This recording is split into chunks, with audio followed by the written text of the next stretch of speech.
Okay, so first of all, can you just quickly again introduce yourself? Tell me a little bit about your position on the team and a little bit about your history in the games industry, and then we kick off with the questions for Men of Medan. Okay, my name is Tom Heaton. I am the game director of Man of Medan.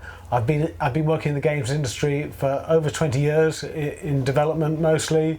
I started originally way back on Quake 3 Arena, and I've worked in most genres. For the last 10 years I've been at Supermassive Games, and I worked on I was the design director on Until Dawn. So the multiplayer aspect came from your back history, or no? Oh no, it wasn't. Yeah, today we've announced 2 multiplayer modes for Man of Medan and the Dark Pictures series, and that came about because of the way we saw people playing Until Dawn. So when Until Dawn launched, it was streamed a lot, and that was great for us. It was one of the ways a lot of people heard about the game was through streamers.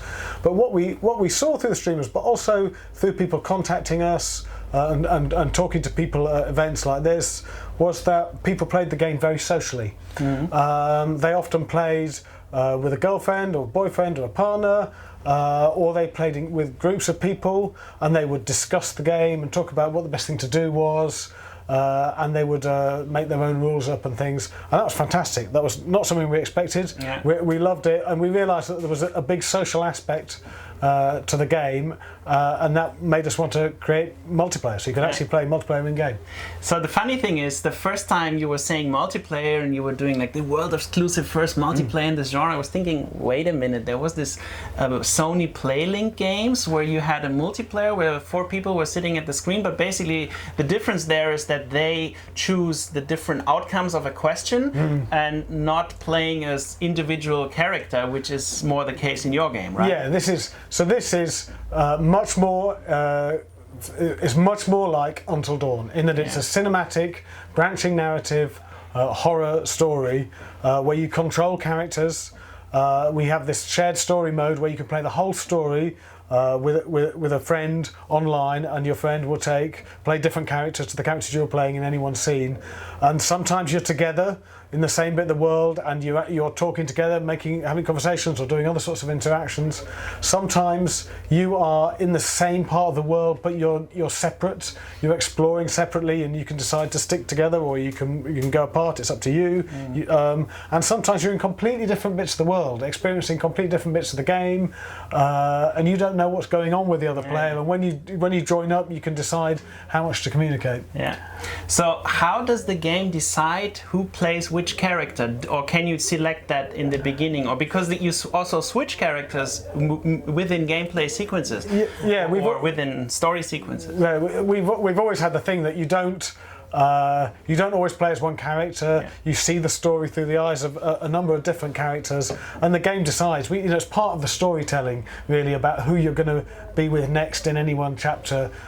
Usually, in our games, people get split up fairly quickly, and they're exploring on their own or in 2s or 3s. So the game kind of moves around between those groups of people, and it decides who you're going to play next. Sometimes you do actually get to have some influence over who you might be playing, but it's not direct. You're not just choosing. It's an outcome of the choices that you make. So let's have this situation, because when I was here at the event, people were telling me, okay, I did a diving sequence. Yeah. So let's say I've played through the game, I want to play it again, and I want to experience the diving sequence. How can I actively decide that I want to play that part of the game? So we do allow, right at the start of a game, you can say, are you going to play the theatrical cut, we call it, which is the single player path, or the curator's cut, where you can play the other path through. So you can set up and make sure you get that sequence in particular in shared story mode.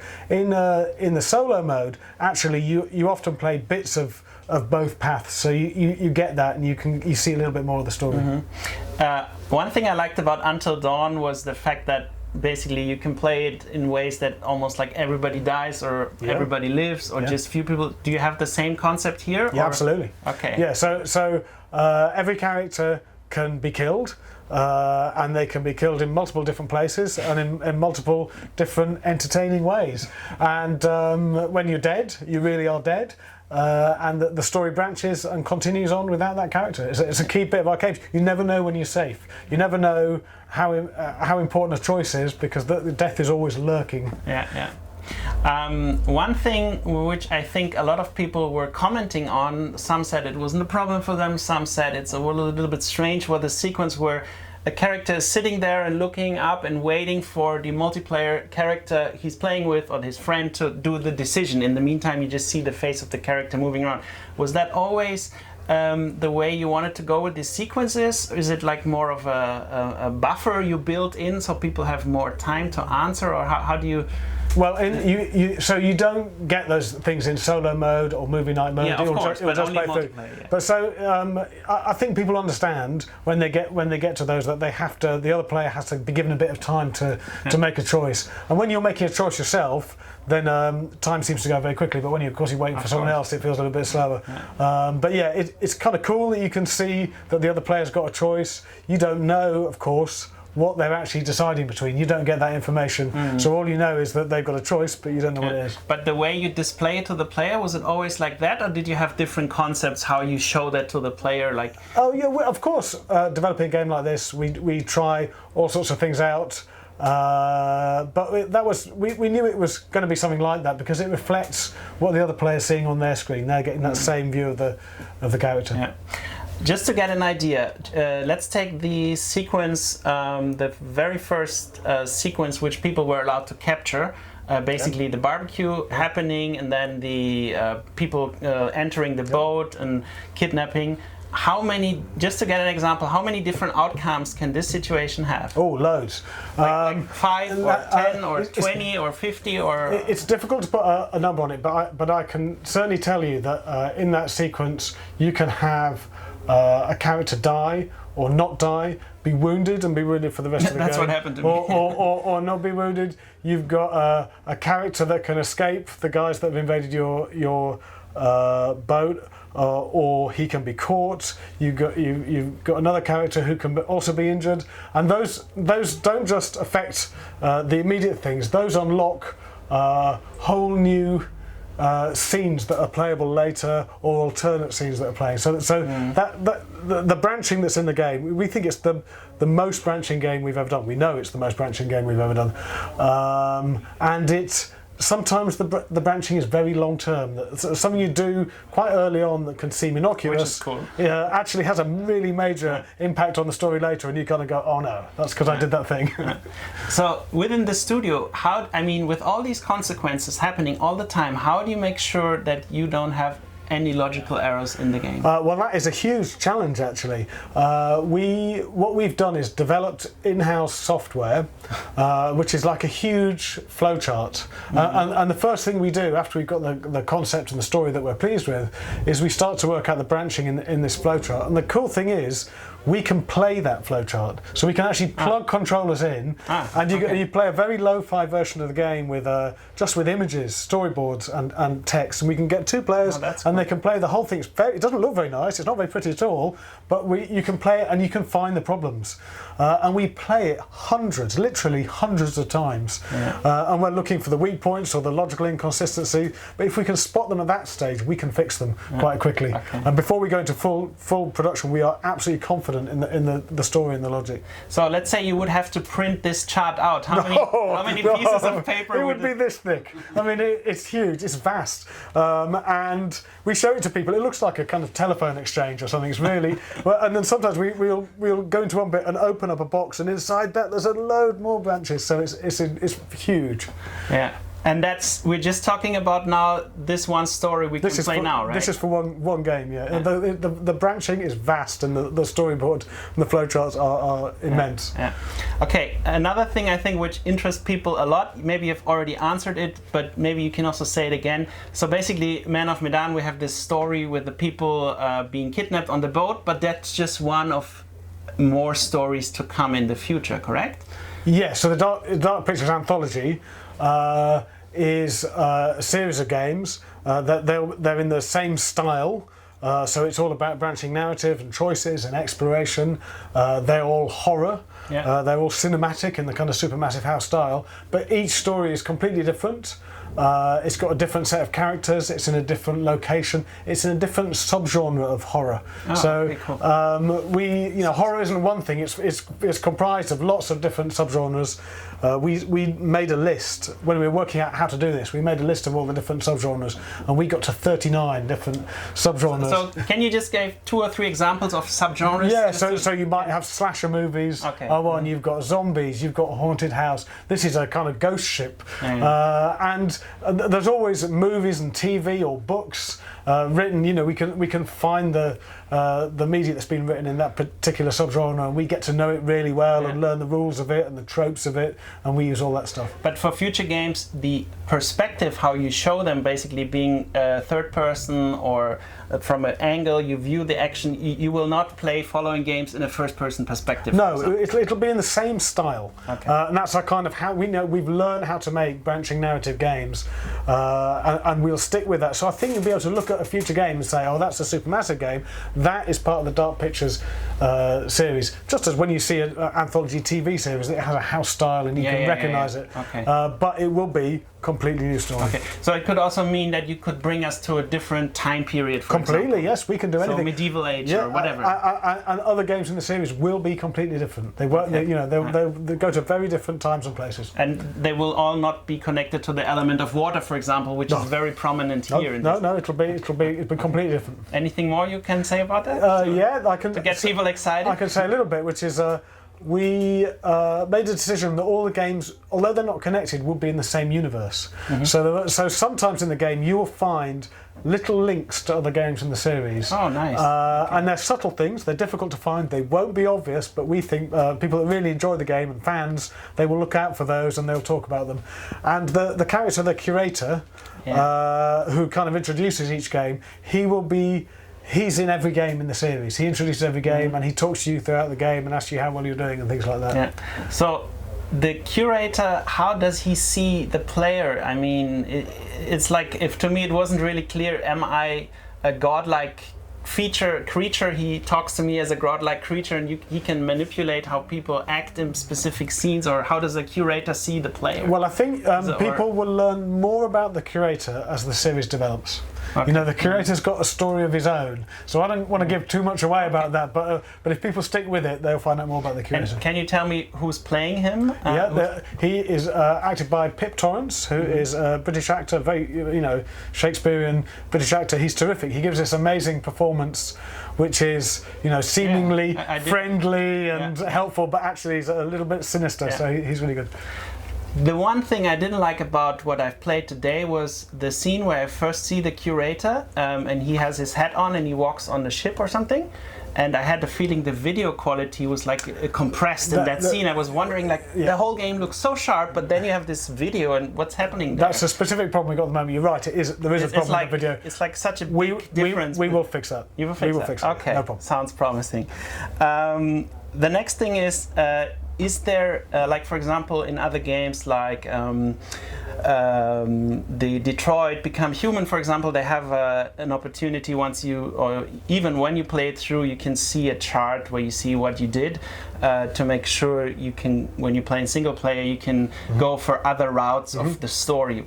How do you encourage players to find the other routes more easily? So we have a mechanism that you don't see it in co-op actually, because it would be very disruptive to the other player, but you see it in single player mode, which we call the bearings, which is your bearings on the story, and it shows the cause and effect of the major plot things. It's not a flowchart. A flowchart would be, it's a bit too mathematical for the stories we tell, and it would also be too vast. So this is just pulling out the key cause and effect. It doesn't tell you what would have happened if you'd done the other thing, but it allows you, once you've played the whole game, you unlock the chapter select, and you can use the bearings to try and work out where you want to jump in and what you want to do differently. And it explains what's going on a little bit.